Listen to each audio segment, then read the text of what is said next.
이 하나님의 큰 그림은 바로 full 평안이에요. 그런데 과연 그러면 full 평안한 사람이 이 세상에 있을까? 애기들은 평안할 수 있죠.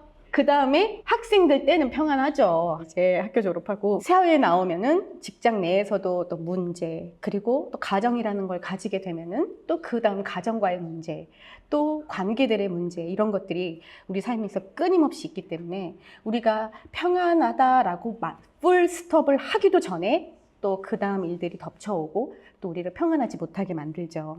그런데 우리가 알고 우리가 믿고 있는 우리에게 직접 다가와 주신 하나님은 우리가 풀 평안하기를 원하세요. 여러분, 그 평안을 누릴 준비가 되어 계시죠? 하나님을 안다는 것, 하나님을 믿는다는 것, 하나님이 우리 삶 속에서 실제로 평안으로 역사하신다는 건 무엇일까? 신명기 30장 20절에 이렇게 이야기합니다. You can make this choice by loving the Lord your God, obeying Him, and committing yourself firmly to Him. This is the key to your life. 여호수아가 지금 백성들 앞에서 하나님의 말씀을 나누고 있어요. 너가 앞에 사망과 생명이 있고 죄와 복이 있어. 그 중에 너가 선택해 라고 해요.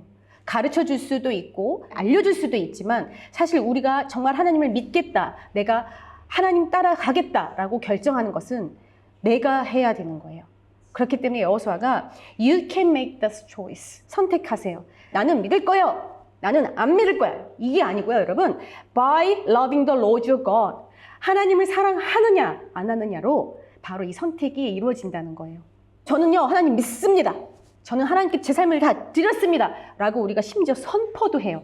그리고 믿는 것처럼 살아요. 하지만 실제로 우리가 이 선택을 했다라는 것은 하나님을 사랑하는 것으로 증명할 수가 있어요.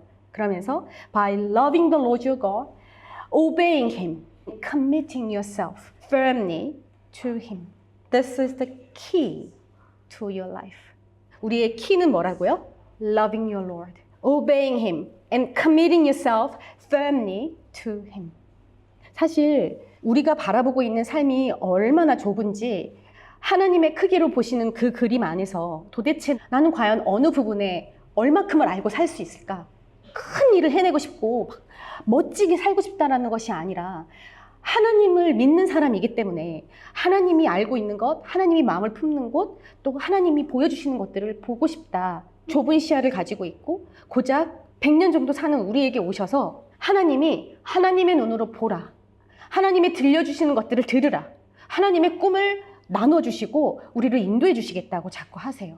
도대체 우리가 뭐길래 계속해서 우리와 하나님의 마음을 나누고 싶어 하시는지, 그 하나님의 크기를 우리와 함께 나누고 싶어 하시는지, 도대체 하나님의 마음이 무엇이길래, 그러면서 하나님은 계속해서 너의 눈을 들어, 그리고 하나님을 보라고 하시고, 너네 귀를 열어, 그래서 하나님의 음성을 들으라고 하시고, 계속해서 나의 시야에 나의 중심의 것들을 돌이켜서 하나님을 보라고 하시는지, 너무나도 하찮은, 너무나도 가벼운, 너무나도 악하고 나밖에 모르고 내 이득만 취하려고 하는 이기적인 우리에게 하나님은 왜 다가오고 싶어 하시고 왜 함께 하자고 하실까?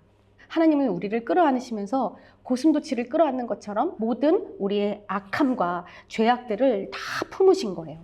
더 품으면 품을수록 우리는 더 그 하나님을 사랑하기보다는 하나님 부담스러워요. 하나님, 제가 뭐 로봇처럼 하나님이 시키면 예스 예스 하는 그런 사람인가요? 그럼 내 인생은 어디 있는데요? 하나님, 제가 달라는 건 왜 안 주세요? 하나님, 저를 왜 이렇게 안전하게 보호해주지 않으세요? 우리는 계속해서 하나님 앞에 컴플레인하고 또 나 위주로 하나님을 사용해요. 그럼에도 불구하고 하나님은 계속해서 더 가까이 안아주시는 거죠. 이런 나뿐만이 아니라요. 또 우리 주변에 우리가 봤을 때는 정말 저런 사람은 벌 받아야 돼 하는 그런 사람조차도 하나님은 계속해서 끌어안아 주시잖아요. 정말 멋진 스데반 오빠를 죽인 사도 바울 같은 사람도 하나님은 품어 안아 주셨잖아요. 배반했던 베드로 제자들 예수님은 다시 가서 또 품어 주셨잖아요. 내가 도저히 이해 안 되는 사람도, 내가 심지어 혐오하는 사람도, 도저히 용서할 수 없는 사람도 이 하나님은 다 품으신 거예요. 하나님은 그 하나님의 꿈을, 그 하나님의 마음을 우리와 함께 나누기를 원하세요. 하나님을 아는 사람은, 이 예수님을 만난 사람은, 구원받은 사람들은요, 이 하나님의 사랑을 압니다. 그리고 이 하나님의 사랑을 전할 수밖에 없어요. 누가복음 7장에 예수님하고 제자들이 나인성이라는 곳으로 들어가요. 그런데 성문 가까이 딱 들어갔는데요. 사람들이 관을 메고 나옵니다. 온리선, 외아들을 가진 어머니가 있었는데 이 외아들이 죽은 거예요. 보니까 청년아라고 예수님이 부르신 걸 보면은 젊은 아이였던 것 같아요. 어머니가 너무너무 슬퍼하니까 예수님이 와가지고 불쌍히 여깁니다. 알던 사람이 아니에요. 그 성을 그냥 제자들과 같이 들어오다가요. 그 어머니를 보고 그 마음을 불쌍히 보고요. 가서 기도해주고 그 자리에서 관 안에 있는 청년한테 나오라 해가지고 살립니다. 이런 일들을 사실 우리는 많이 성경에서 찾아볼 수가 있죠. 하나님이 그 어머니를 불쌍히 여기시고 사랑하는 마음을 예수님이 알았기 때문에 하나님의 마음으로 가서 그 사람을 살린 거예요. 우리가 하나님을 사랑한다는 것은요, 바로 이런 것입니다. 하나님의 마음을 함께 나누는 것입니다. 그래서 하나님이 하시는 일에 나도 같이 하는 것이에요. 그것이 바로 우리가 하나님을 사랑한다라는 증거예요. 여러분, 우리를 사랑하신 그 하나님을 여러분 사랑할 준비가 되어 있으세요? 이렇게 예수님처럼 그가 어떤 사람이든 가서 사랑할 준비가 되어 있으세요? 하나님의 큰 그림으로 본다는 것, 하나님의 마음을 우리 안에도 갖는다는 것은요, 많은 사람의 허다한 죄를 덮는 것이라고 말씀은 이야기를 해요. 예수님이 나의 죄를 덮어주신 것처럼, 가시투성이인 나를 안아주신 것처럼 내 생각에는 저거는 벌을 받아야 돼, 저거는 혼을 나야 돼, 이런 모습이 아니라 아무런 것도 묻지 않으시고 그냥 와서 안아주신 것이거든요. 아주 그냥 고생을 해봐야 돼, 아니면 진짜 하나님한테 혼나봐야 돼. 우리가 함부로 이런 말을 하는데요, 한 번도 예수님은 성경에 그렇게 말하신 적이 없어요. 예수님은 그저 대신해서 그 모든 짐을 져주셨고 덮어주셨고, 그게 바로 우리가 알고 있는, 우리가 믿고 있는 십자가고 예수님이고, 그게 하나님의 사랑이에요. 너무나도 당연하게 우리는 벌 받아야 죽어야 마땅한데, 우리를 더 이상은 그런 저주 속에 살지 않고 불안 속에 살지 않게 하시고 걱정 속에 살지 않게 하시고 새로운 삶을 살게 해주신, 그게 바로 하나님의 사랑이에요. 이 하나님이 우리와 함께 계시다는 것은요, 이 모든 죄, 이전에도 앞으로도 지을 죄까지도 다 해결해 주시고 새로운 삶을 주신 삶인데 바로 사랑의 삶이에요. 죄를 판단하면서 그거에 따른 합당한 벌을 받아야 된다라고 계속해서 들춰내는 것이 아니라, 나를 불쌍히 여겨주시고 자비를 베풀어 주신 것처럼 나도 그렇게 다른 사람을 보고 사랑하며 자비롭게 사는 것, 그것이 바로 하나님을 사랑하는 것이에요. 그렇기 때문에 이 하나님의 사랑을 입은 사람들은 다른 사람들의 잘못을 고치려고 막 하기보다는 하나님 보시기에 같이 합당한 삶을 살고 싶은 마음으로 서로 권면합니다. 이런 사람들은 자꾸 모이기에 힘씁니다. 스스로 나는 맞아, 나는 하나님을 섬기고 있어, 나는 하나님을 사랑해 라고 이렇게 살 수가 없어요. 우리는 무조건 흔들립니다. 그렇기 때문에 계속해서 모이기를 힘쓰고 서로 권면해 주는 거예요. 흔들리고 있으면 가서 세워주고 견고하게 해주고 서로 도와주는 거예요. 그렇기 때문에 모이는 겁니다. 모여서 내 물건이나 내 돈이나 내 시간이나 내 노력 같은 것들을 나누는 것을 즐거워합니다. 히브리서 10장에 이런 말씀이 있어요. 모이기를 패하는 어떤 사람들의 습관과 같이 하지 말고. 뭘 모여? 모여서 또 수다나 떨 거잖아. 뭘 모여? 이러면서 계속 너무 힘들어, 나 걔 보기 싫어 이러면서 여러 가지 이유로, 사실 모인다는 것은 쉬운 일이 아니에요. 모이기를 패하는 어떤 사람들의 습관과 같이 하지 말고 오직 권하여, 서로 권하여 같이 모여서 서로 나누고 서로 격려해주고 사랑하기를 힘쓰라고 해요. 그러면서 그날이 가까움을 볼수록 더욱 그러하자. 지금 정말 어디를 봐도 여러 가지로 마지막 때가 가까웠다고 우리가 서로 이야기하잖아요. 그런 것이 우리 눈에 보인다면요, 여러분, 마지막 때가 가까웠어, 우리는 깨어 있어야 돼. 어떻게 깨어 있어야 됩니까? 서로 모이기를 더 힘쓰고 더 기도하고 그다음에 서로 더 세워가고, 그러면서 하나님의 사랑을 전하기에 전념하는 것이죠. 그러면서 우리는 하나님의 큰 그림을 보게 됩니다. 디모데전서 6장에 이렇게 이야기합니다. 재물에 소망을 두지 말고 오직 우리에게 모든 것을 후히 주사 누리게 하시는 하나님께 마음을 두라고 합니다. 그러면서 너그러운 자가 되라고 해요. 이것이 참된 생명을 취하는 것이다 라고 가르쳐 주십니다. 나를 잃어버린 만큼 하나님, please control me.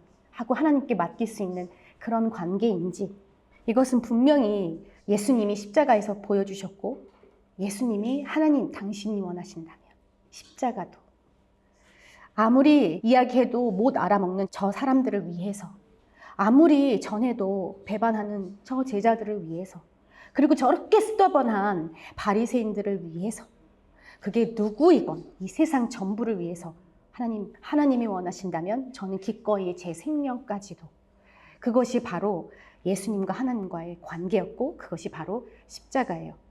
여러분은 하나님과 어떤 관계를 가지고 계십니까?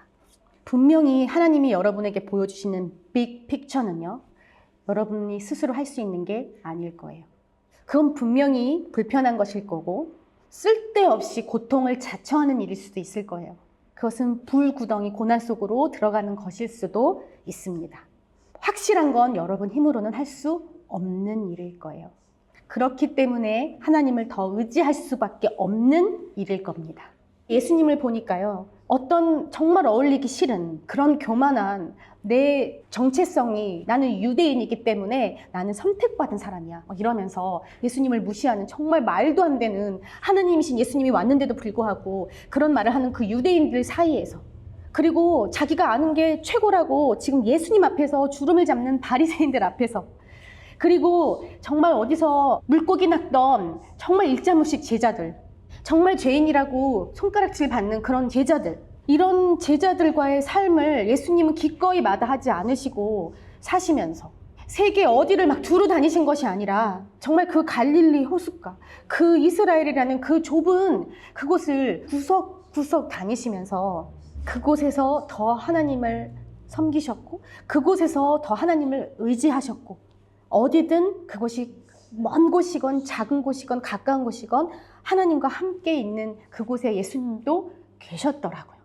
여러분, 하나님의 큰 그림은 우리가 생각하는 큰 그림과는 다릅니다. 때로는 내가 할 수 없는 범위의 일들을 하나님이 요구하기도 하시고, 또는 내가 원하지 않는 일로 하나님이 이끄실 때도 있어요. 십자가를 지고 생명을 다 드리신 예수님처럼 이 길은 하나님을 의지하지 않고는 도저히 갈 수가 없는 길이에요. 그렇기 때문에 복된 길입니다. 알리스 목사님이 말레이시아에서 지금 사역을 하고 계시잖아요. 그러면서 전화가 오셨어요. Hey Esther, are you saving the world? 이러는 거예요.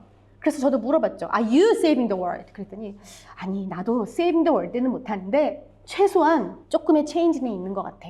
기도해줘서 고마워. 이러시면서 물어봤어요. 우리가 지금 도대체 무엇을 위해서 사는 걸까? 하고 이런 대화를 하다가 결론은 내 모든 삶으로 하나님을 의지하고 하나님이 하실 일을 기대할 수 있는 그 자리에 있다면 그곳은 맞는 자리다. 그것은 하나님이 이끄신 자리다. 바로 하나님을 의지할 수 있는 곳, 하나님께 내 모든 삶으로 헌신할 수 있는 곳, 그곳에서 우리는 하나님이 우리를 사랑하는 것을 경험하고 만납니다. 오늘 신명기 말씀에 나를 하나님께 온전하게 흔들리지 않고 헌신하는 것, 다른 사람들이 뭐라 해서 내 믿음이 흔들리는 것도 아니고, 또 상황이 바뀌어서 내 믿음이 흔들리는 것도 아니고, 어느 순간에서도 내가 하나님을 의지하고 하나님이 하시는 일을 보면서 동참하는 삶, 이런 삶은요, 두려움도 없고 평안하며 확실한 삶입니다. 이런 삶은 뭐 가지 말라 그래서 안 가는 삶도 아니고요, 하지 말라 그래서 할 수 없는 삶도 아니잖아요. 하나님이 내 안에 계시기 때문에, 그리고 내가 하나님을 의지하기 때문에 임퍼서블한 일이 없는 삶이에요. 신명기 30장 말씀의 여호수아가 너의 온 삶을 fully commit하면, 마음을 다하여 성품을 다하여 너의 하나님을 사랑하게 하사 너로 생명을 얻게 하실 것이다.